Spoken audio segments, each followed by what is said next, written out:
Hello दोस्तों, नमस्कार। Amit academy for civil services में आप सभी का स्वागत है। दोस्तों, इस वीडियो में हम उत्तर प्रदेश पीसीएस और उत्तर प्रदेश आरओ प्रारंभिक परीक्षा के लिए भारत का संविधान भाग 3 पढ़ने वाले हैं। भारत के संविधान भाग 3 में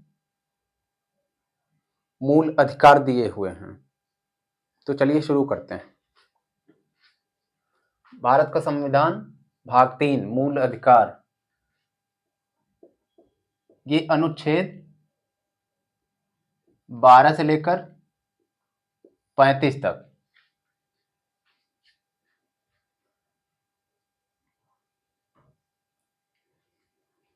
तो संविधान में कुल 6 प्रकार के मूल अधिकार दिए हुए हैं। मूल संविधान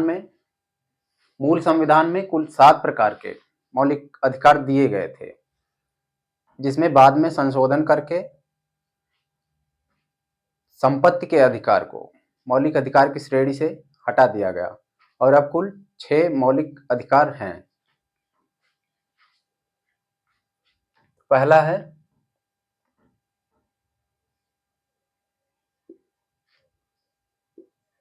समानता का अधिकार।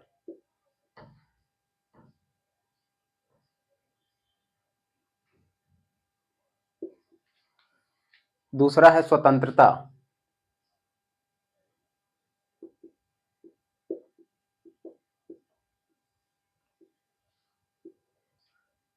तीसरा है शोषण के विरुद्ध अधिकार।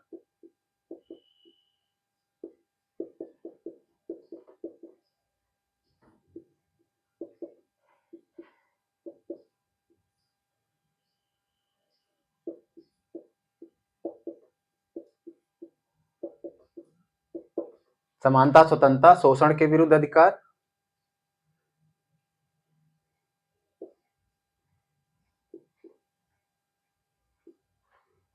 धार्मिक स्वतंत्रता का अधिकार।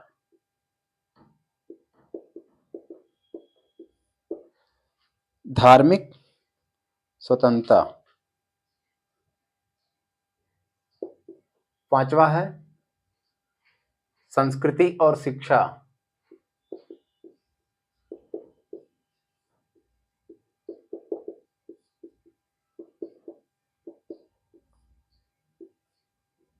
फिर छठा था संपत्ति का अधिकार और सातवां संवैधानिक उपचारों का अधिकार।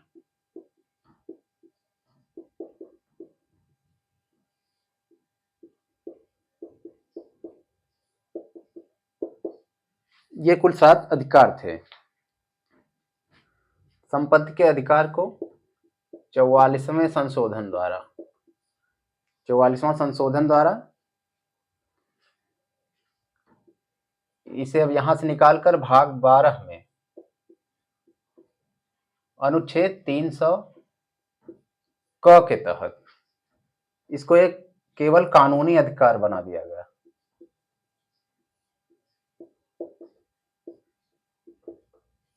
अब यह मौलिक अधिकार नहीं है। तो छठा है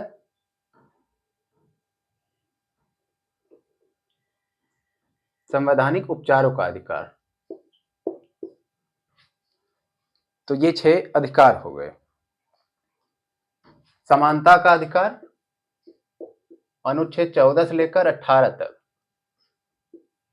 फिर स्वतंत्रता का है 19 से 22 तक। शोषण के विरुद्ध अधिकार अनुच्छेद 23 और 24। धार्मिक स्वतंत्रता का अधिकार 25 से लेकर 28 तक। फिर संस्कृति और शिक्षा संबंधी अधिकार आर्टिकल 29 और 30। संवैधानिक उपचारों का अधिकार आर्टिकल 32। ये हो गए। संपत्ति का अधिकार 44वें संशोधन द्वारा भाग 12 में अनुच्छेद 300 क के तहत कानूनी अधिकार बना दिया गया है। अब इसमें समानता का अधिकार 14 से लेकर 18 तक। अच्छा, ये मूल अधिकार और अनुच्छेद 12 से लेकर 35 तक दिए हुए हैं। तो ये समानता का अधिकार 14 से लेकर 18 तक है। 12, और 13 ये 2 अनुच्छेद हैं शुरुआत में। मूल अधिकार में सबसे पहले 12वां आर्टिकल 12 है। इसमें राज्य की परिभाषा दी गई है कि राज्य क्या है, राज्य क्या होता है, इसकी परिभाषा अनुच्छेद 12 में दी गई है।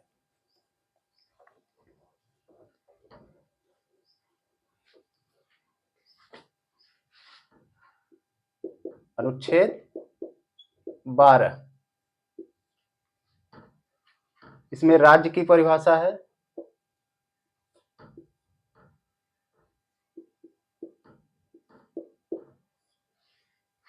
सारे मूल अधिकार, जो भी मूल अधिकार दिए गए हैं नागरिकों को, व्यक्तियों को, वो राज्य के कठोर कानूनों के विरुद्ध नागरिकों की सुरक्षा प्रदान करते हैं और संविधान द्वारा गारंटीकृत हैं। संविधान द्वारा गारंटी दी गई है कि अगर उनके मौलिक अधिकारों का हनन हो रहा है तो वो अदालत जा सकते हैं और राज्य को चुनौती दे सकते हैं। तो राज्य क्या है, इसके बारे में सबसे पहले बात की गई है। राज्य के अंतर्गत संघीय सरकार और संसद,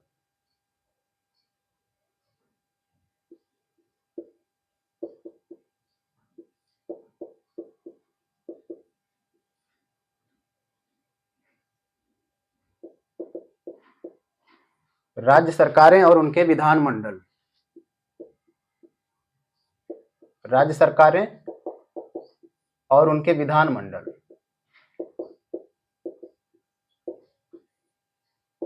उसके बाद भारत के राज्य क्षेत्र के भीतर और भारत के नियंत्रण के अधीन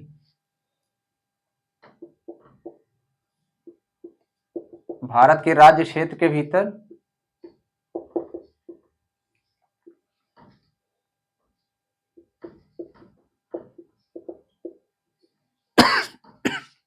और नियंत्रण के अधीन सभी स्थानीय एवं अन्य प्राधिकारी, सभी प्राधिकारी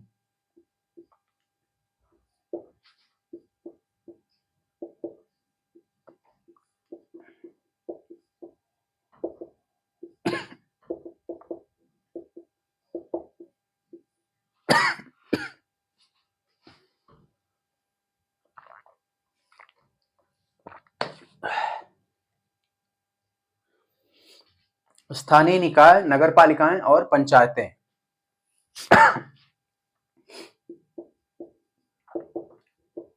सभी स्थानीय निकाय, नगरपालिकाएं,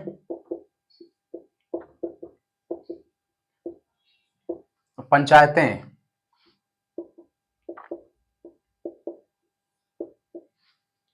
और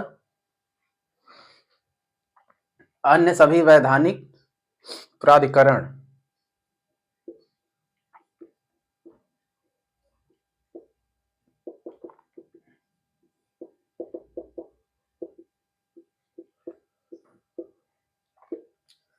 राज्य के अर्थ में एक बहुत ही व्यापक परिभाषा दी हुई है। ये सभी राज्य के अंतर्गत आते हैं।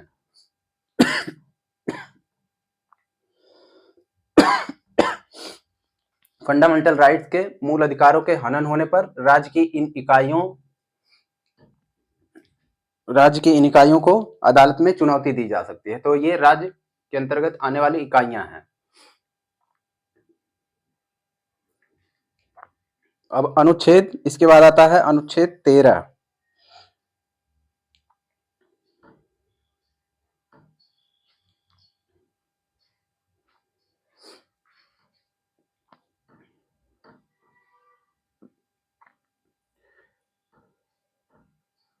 सुप्रीम कोर्ट के अनुसार कोई भी निजी इकाई और एजेंसी जो बतौर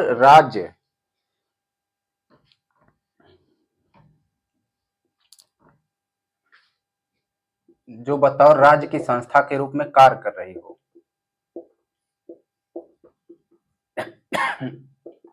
वो भी राज्य है। अब आता है अनुच्छेद 13।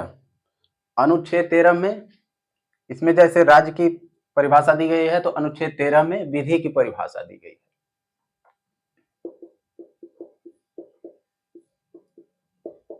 विधि को परिभाषित किया गया है।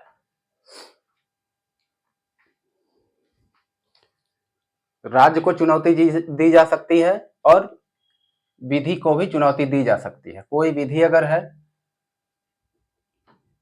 किसी का मूल अधिकार अगर हनन होता है तो वो उस विधि को भी चुनौती अदालत में दे सकता है। तो अनुच्छेद 13 विधि क्या है, इसके बारे में बात करता है।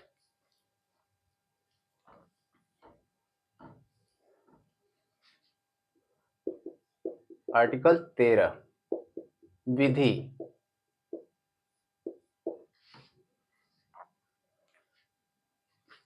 आर्टिकल 13 इसका नाम है मूल अधिकारों से असंगत और उनका अल्पीकरण करने वाली विधियां।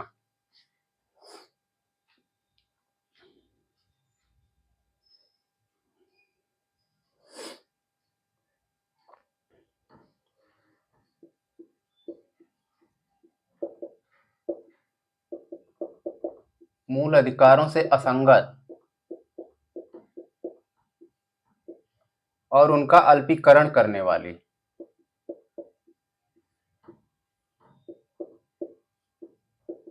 विधियां। मूल अधिकारों से असंगत, जो भी मेल नहीं खाती हैं और उनका जो भी मूल अधिकारों को कम करती हो, अल्पीकरण, इस तरह की विधियां, इनके बारे में आर्टिकल 13 बात करता है।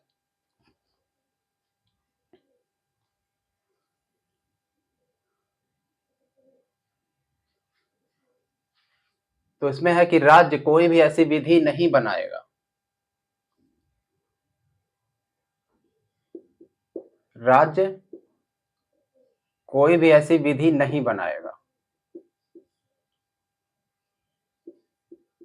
जो मूल अधिकारों को छीनती हो या उनको कम करती हो।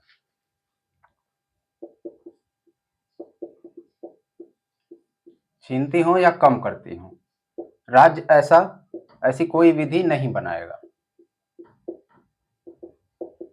पहली बात।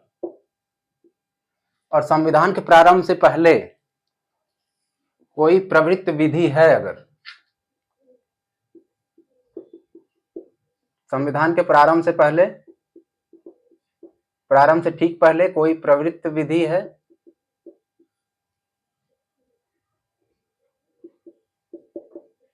कोई भी प्रवृत्त विधि है जो भी मूल अधिकारों से असंगत है या मूल अधिकारों को कम करती है,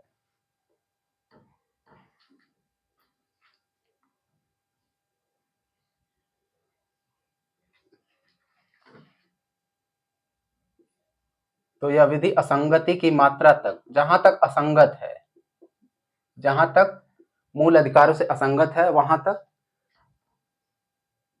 शून्य हो जाएगी।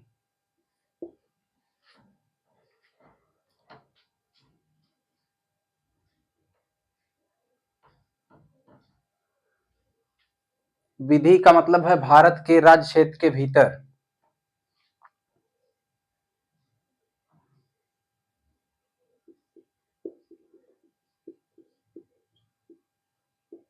भारत के राज्य क्षेत्र के भीतर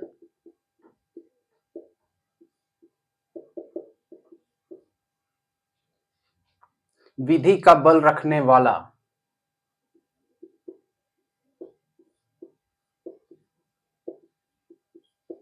कोई भी कानून, कोई भी अध्यादेश, नियम, विधि का बल रखने वाला कोई भी अध्यादेश, अधिसूचना,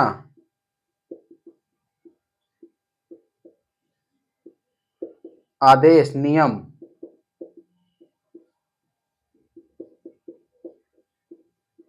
विनियम, रूढ़ी और प्रथाएं, ये सारी चीजें विधि के अंतर्गत आती हैं। अगर रूढ़ी है कोई, या प्रथा चली आ रही है, या कोई नियम है, कोई आदेश है जो भी मूल अधिकारों का हनन करता है या उससे असंगत है,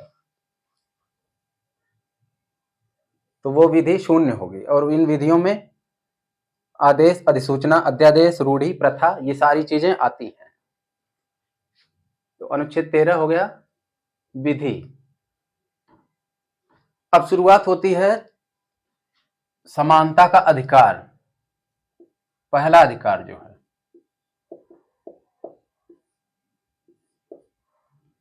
अनुच्छेद 14 से लेकर अनुच्छेद 18 तक।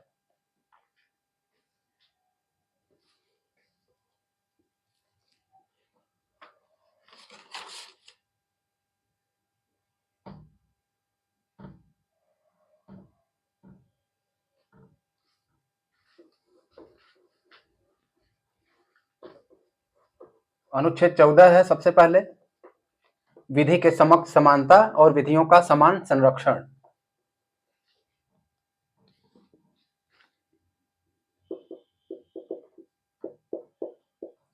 समानता के अधिकार में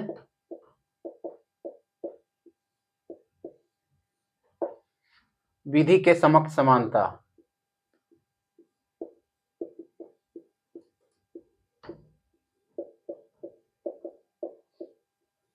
और विधियों का समान संरक्षण।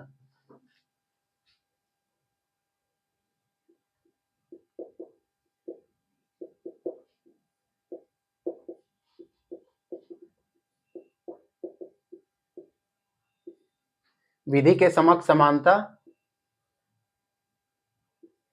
ये विचार ब्रिटिश मूल का है।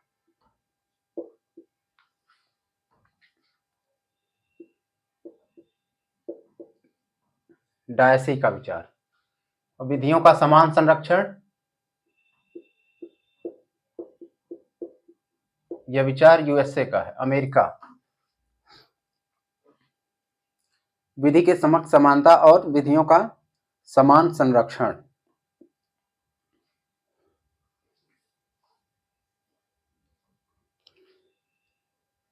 इसका मतलब होता है कि भारत राज्य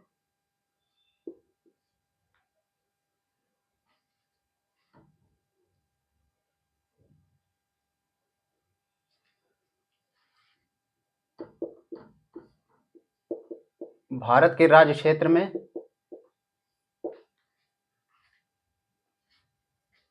किसी को भी विधि के समक्ष समानता और विधियों के समान संरक्षण से वंचित नहीं करेगा।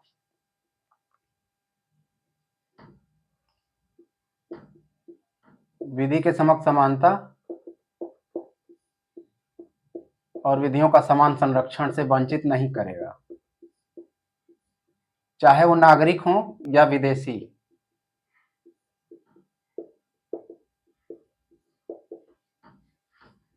ये हो गया।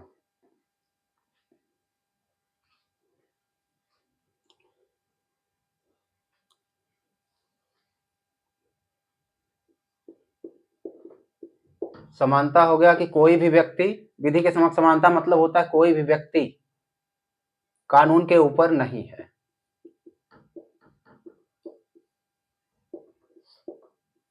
कानून से ऊपर नहीं है और किसी भी व्यक्ति को उसके पक्ष में कोई विशेषाधिकार नहीं है, चाहे वो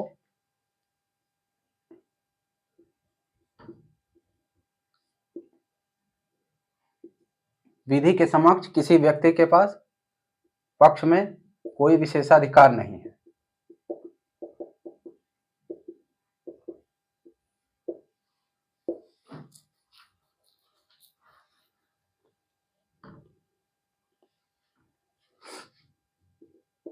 और साधारण विधि के तहत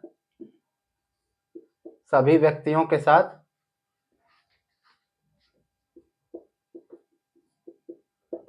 समान व्यवहार।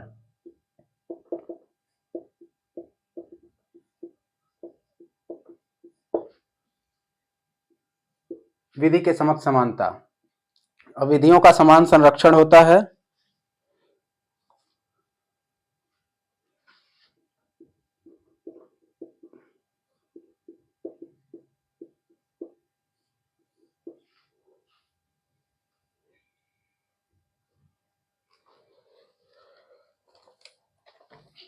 समान विधि के अंतर्गत सभी व्यक्तियों के लिए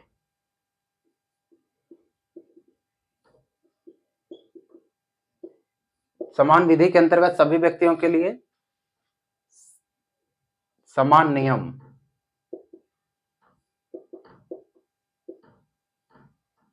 विधियों का समान संरक्षण। बिना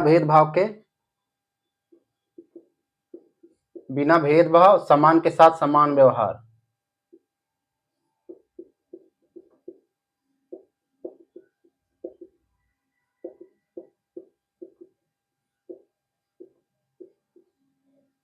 ये सब है।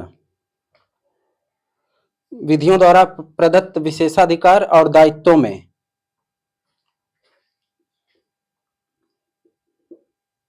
विधि द्वारा प्रदत्त विशेषाधिकार और दायित्वों में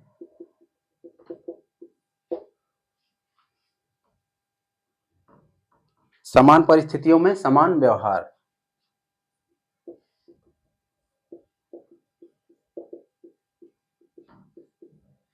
यह विधि का समान संरक्षण का नियम है अमेरिकी, और ये विधि के समक्ष समानता। ये हो गया अनुच्छेद 14। अब आता है 15।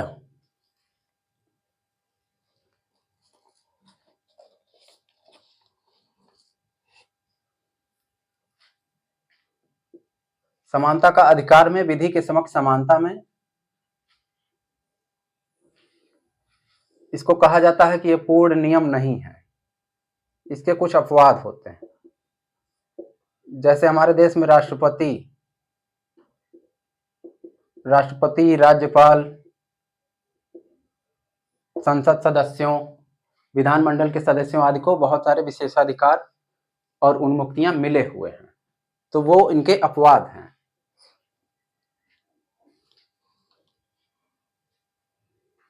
अब अनुच्छेद 15 है कुछ आधारों पर विभेद का निषेध समानता के ही अधिकार में। 14 विधि के समक्ष समानता, 15 है विभेद का निषेध।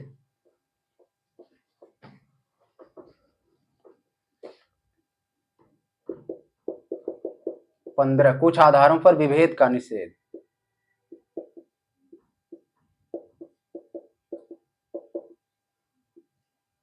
भेदभाव निषिद्ध किया जाता है, मतलब खत्म किया जाएगा, भेदभाव नहीं होगा।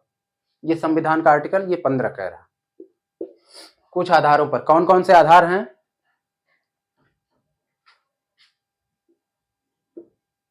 धर्म, मूल वंश,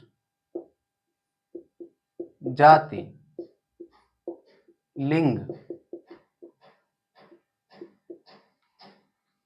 और जन्म स्थान। इनमें से किसी भी आधार पर, चाहे सभी या किन्हीं या किसी भी आधार पर भेदभाव नहीं किया जाएगा किसी के भी साथ। आर्टिकल 15।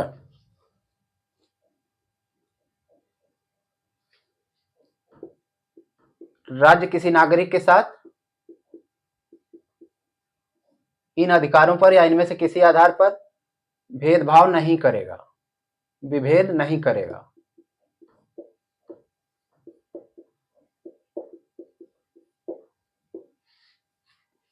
वही आर्टिकल 12 वाला राज्य किसी के साथ विभेद नहीं करेगा इन आधारों पर।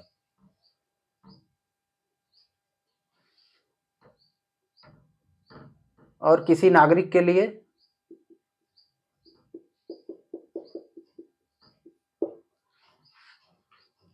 दुकान, सार्वजनिक भोजनालय, होटल,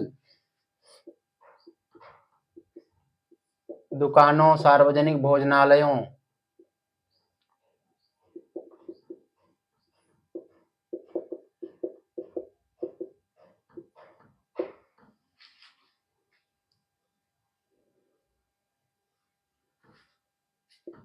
और मनोरंजन के सार्वजनिक स्थलों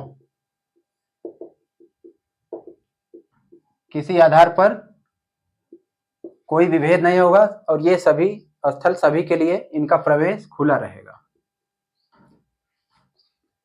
किसी भी नागरिक के लिए ये प्रवेश प्रतिबंधित नहीं होगा किसी आधार पर, धर्म, मूल, वंश, जाति, लिंग या जन्म स्थान के आधार पर।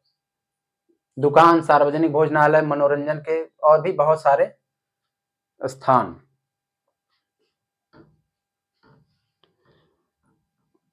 और तब राजनिध से पूर्णतः या भागतः, राजनिध से कोई भी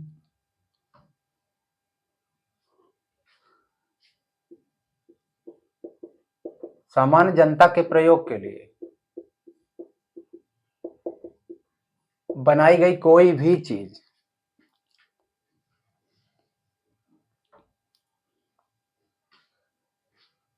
जैसे स्टेडियम,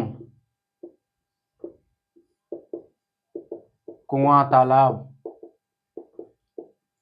सड़कें आदि, राजनिध से पोषित बनाई गई कोई भी सार्वजनिक चीज, स्टेडियम, कुआं, तालाब, सड़कें आदि,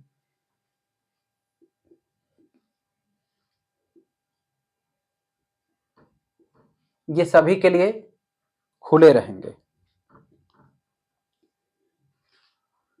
सभी नागरिकों के लिए होंगे और कोई शर्त के अधीन नहीं होगा।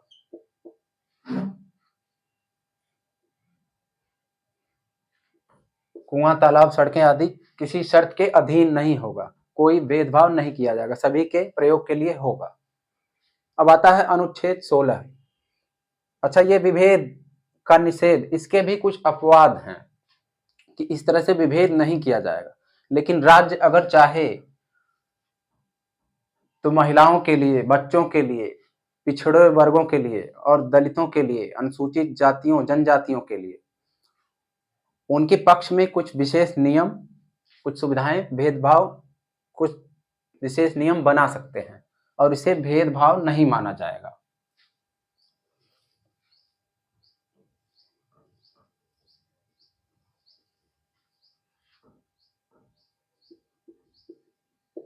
अपवाद हैं बच्चे, महिला, SC ST वर्ग, पिछड़े, कमजोर। जैसे महिलाओं को स्थानीय निकायों में आरक्षण, बच्चों के लिए निःशुल्क शिक्षा,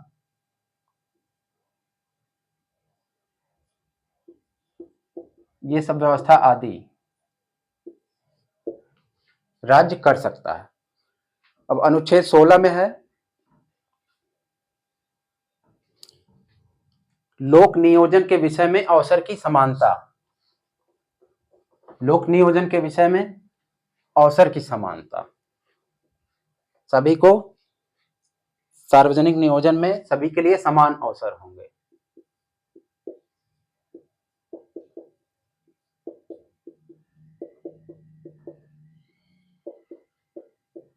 लोक नियोजन में अवसर की समानता,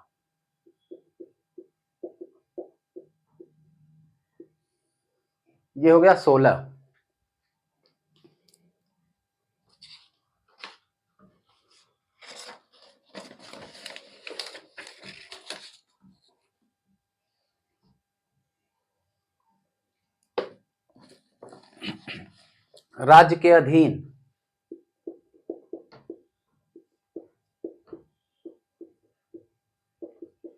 राज्य के अधीन किसी नियोजन के लिए, किसी पद पर नियुक्ति और नियोजन के लिए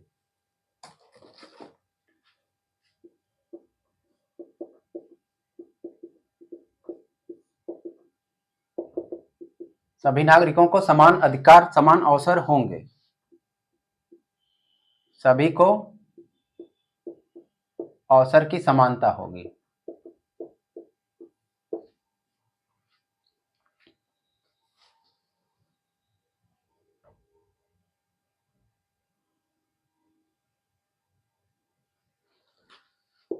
किसी पद के संबंध में भेदभाव संबंधित कोई आधार अपात्रता के लिए कोई आधार नहीं होगा, जैसे धर्म, मूल वंश,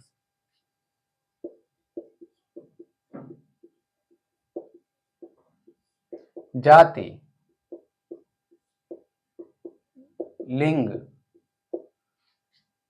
उद्भव, जन्म और निवास स्थान। किसी भी आधार पर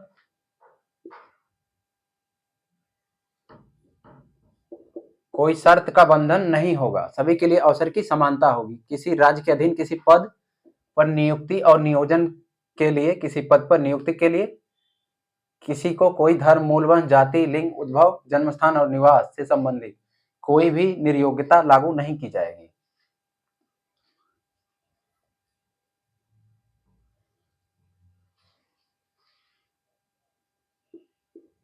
अब इसका भी अपवाद है कि राज्य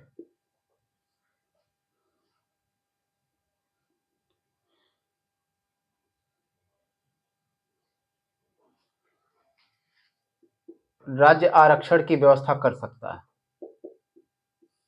जिनका प्रतिनिधित्व, समुचित प्रतिनिधित्व नहीं हुआ है।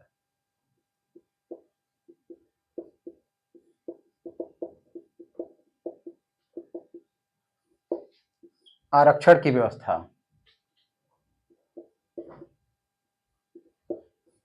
पिछड़े, SC, ST, EWS, ये सारे आरक्षण, इनकी व्यवस्था की जाएगी। ये सारे अवसर की समानता के नियम के अपवाद हैं।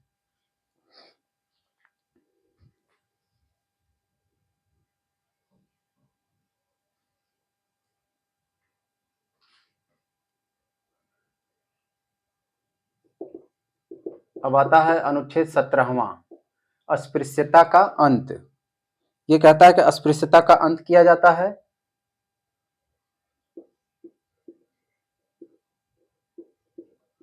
अस्पृश्यता का अंत किया जाता है और इसका आचरण निषिद्ध किया जाता है। कोई भी अस्पृश्यता का आचरण नहीं करेगा और इससे उपजी कोई निर्योग्यता, अयोग्यता कोई लागू करना दंडनीय होगा। अस्पृश्यता से उपजी कोई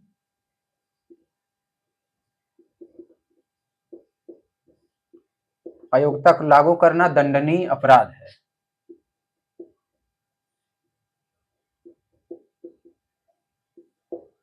ये 17 हो गया। अब आर्टिकल 18 है उपाधियों का अंत।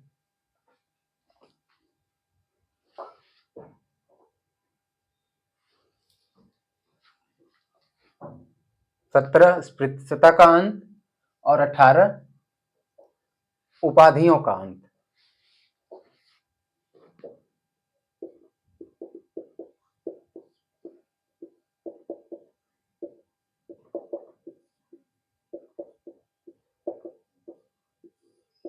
उपाधियों का भी अंत किया जाता है। अंग्रेज भारत में थे तो वो भारत यहाँ के लोगों को तरह तरह की उपाधियां देकर, प्रलोभन देकर उन्हें अपनी तरफ मिलाए रहते थे। तो भारत की सरकार ने, भारत ने यहाँ संविधान में उपाधियों का अंत कर दिया गया।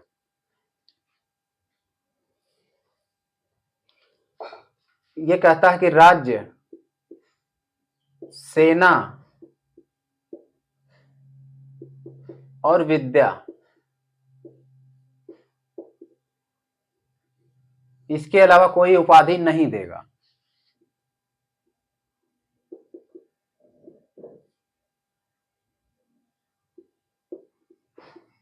सेना और विद्या संबंधी सम्मान के अलावा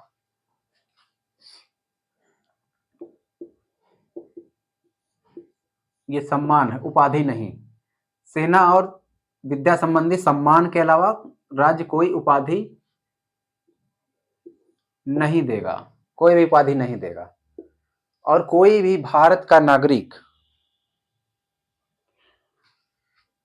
भारत का कोई नागरिक विदेशी राज्य से कोई उपाधि नहीं ग्रहण करेगा।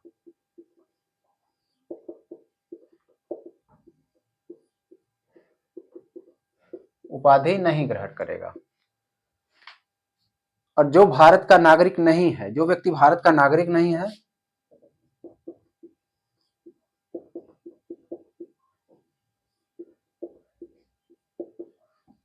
और वह भारत सरकार के अधीन, भारत के राज्य क्षेत्र के भीतर, भारत के अधीन किसी लाभ का पद और विश्वास का पद धारण करता है, तो वह किसी विदेशी राज्य से राष्ट्रपति की सहमति के बिना कोई उपाधि नहीं ग्रहण करेगा। कोई भी व्यक्ति जो भारत के अधीन किसी लाभ और विश्वास का पद धारण करता है, वह कोई उपलब्धि और भेंट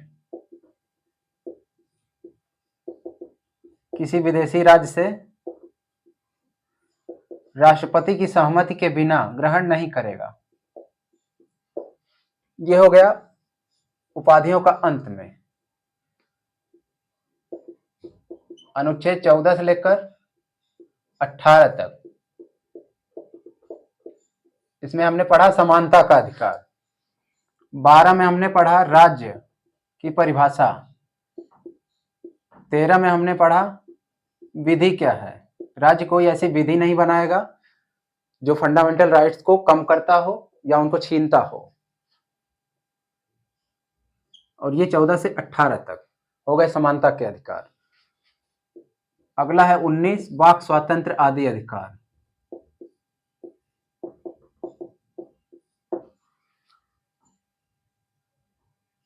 तो दोस्तों अगले वीडियो में हम फंडामेंटल राइट्स को पूरी तरह से पढ़ेंगे, बाकी अधिकार जो बचे हुए हैं। दोस्तों आपको वीडियो अच्छा लगा हो तो लाइक करें और हमारे चैनल को सब्सक्राइब भी करें। धन्यवाद।